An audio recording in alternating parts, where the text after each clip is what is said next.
What's up? Alright, so this is all cleaned out, pretty much waiting for the table tomorrow. Table's 6 feet long, like the other one in the other room. It's just more heavy duty. It's welded. That one, they're solid as shit. This one has another $100 over that one. And it's a heavy duty welded steel. So it's gonna be a tank. It ain't budging, that's for sure. 6 feet from this cheapo Chinesium communist bench is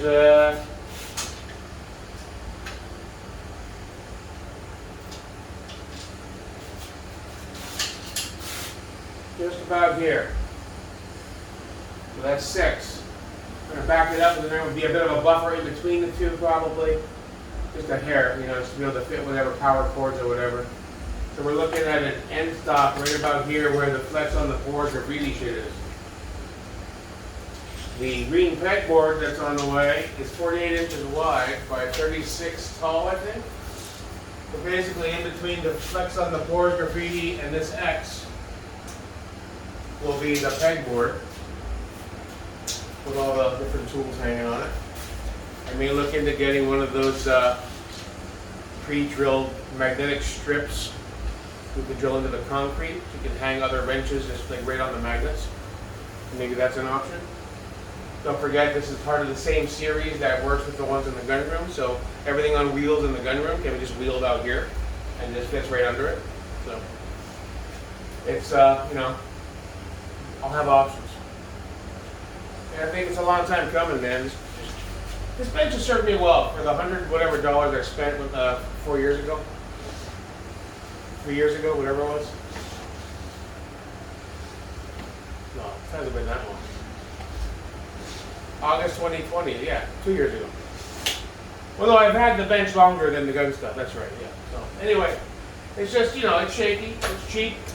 Although, to its credit, I've gotten a lot of builds done, but given how shaky and fucked up it is, you can understand how some of those mistakes I made were done.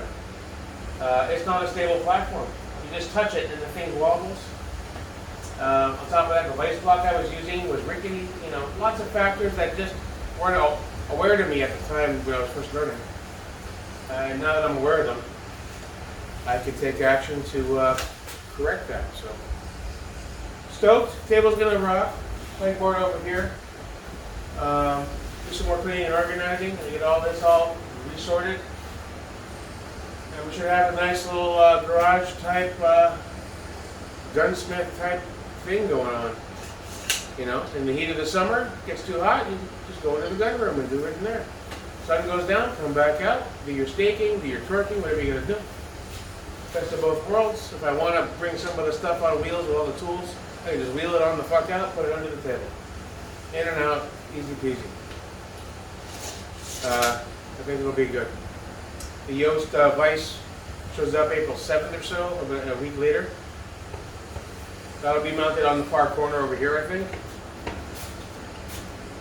Yeah, right here. So we'll have a vise there, a vise here. That'll be a good holder for different stuff.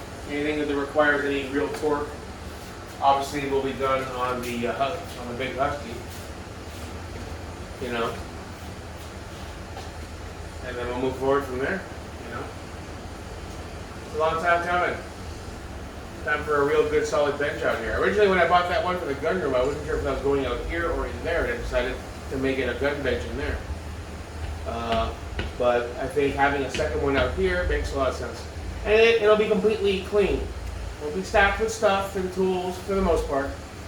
Plenty of room to work on stuff, to stretch out. You're not banging into shit. So I think it's a win. I think it's a good call. It's going to let me do better quality builds going forward and tweaking and work on my stuff. And it'll also help me get everything staked properly on a solid foundation with no insecurity about a wobbly bench or other issues that I've had with this cheap piece of shit pot metal thing over here from communist China. But it's got all my stickers on it, so I'm not going to toss it right away. However, at some point in the future, it may make sense just to get rid of that, get another table and put another pegboard behind it, just make it one long table. So that's a possibility. This thing is pretty cheap. So it's not too long for the trash heap, let me tell you. It's just too pot metally. I'll take a grinder and I'll grab that panel. Well, no, it's all screws. I'll just unscrew it and I'll bolt that panel to the concrete wall with the stickers on it. There you go. Problem solved. It's got all my little stuff on it. My Just As Good Tactical stuff is up there. My little skulls and when I was a Punisher fan and my, you know, my gun pour journey, brother. And hieroglyphics and stickers and shit. All right. All right, that's it. Gonna do some more work, get some more organization done. And here's the old bump box that shit the bit. I never threw it away. They sent me another one. It just got like an electrical short or something. Battery issue. So they gave me a credit and they got another one. Then that one crapped out almost a year in, so they sent me a third one.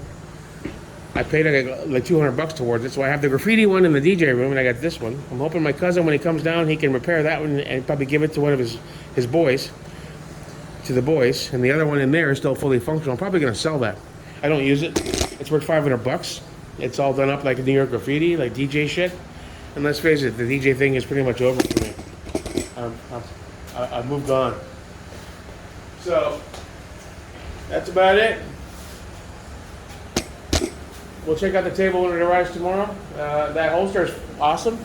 I'll check that out. I already returned the belt. It was a bummer. I didn't even open it. It looked like a decent belt. I mean, from what I didn't open the damn thing. It said small. What the fuck was the point? And when I was there, okay, you're going back. I don't know how they did that. I ordered large, extra large. Somebody wasn't paying attention. There's a plumber. I've already sent it back. I think I already got a credit. So at this point, I'm not going to rush and order anything again. I'm going to look around some more.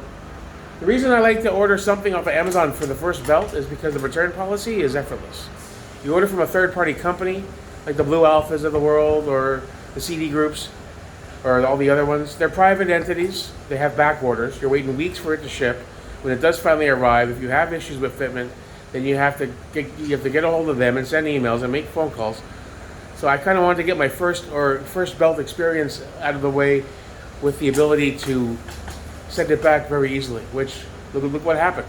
First one I ordered arrived at the wrong size. What I do, I clicked on a button on my phone app and I dropped it off across the street. Within half an hour, I had my money back. You don't get that with a third-party vendor. And a belt is such a custom-sized thing, and I'm such a fat dude, that's why I'm really hesitant to fucking jump through those blocks. It's like, maybe I should try one first, see how the sizing for it, and then measure that compared to what the good ones are. That'll give me a gauge. I'm already eating healthier, down in tons of water. I'm probably going to lose 20, 30 pounds really fast. My gut's going to go down fast because I'm not touching beer for a while now. I'm going to do like a 30-day no beer thing. Just drink water. Keep the soda down to like 5% of the daily intake. You know, I'm going to have a few, one or two, but not 5, 6, 7, 8, 9, 10 of them like I've been. I'm back on the soda train. When I get back on my water kick and I start exercising and I lose some weight and I feel great, then everything changes. And then you get lazy, it gets hot, you sit down, you watch a movie, then you have a couple sodas, and then you're like, I'll order a pizza, then let's get some beer. And 2 weeks go by and I'm 30 pounds up, sitting there holding my fat gut again. Well, you know, not this time, Chico. Not this time at all. We're gonna rise above and set fire to the phoenix and fly. All right. All right, so cool. I'll update you fuckers when I get something to update you with. Have a good night. Thanks for stopping by. As always, your pal, Jake American.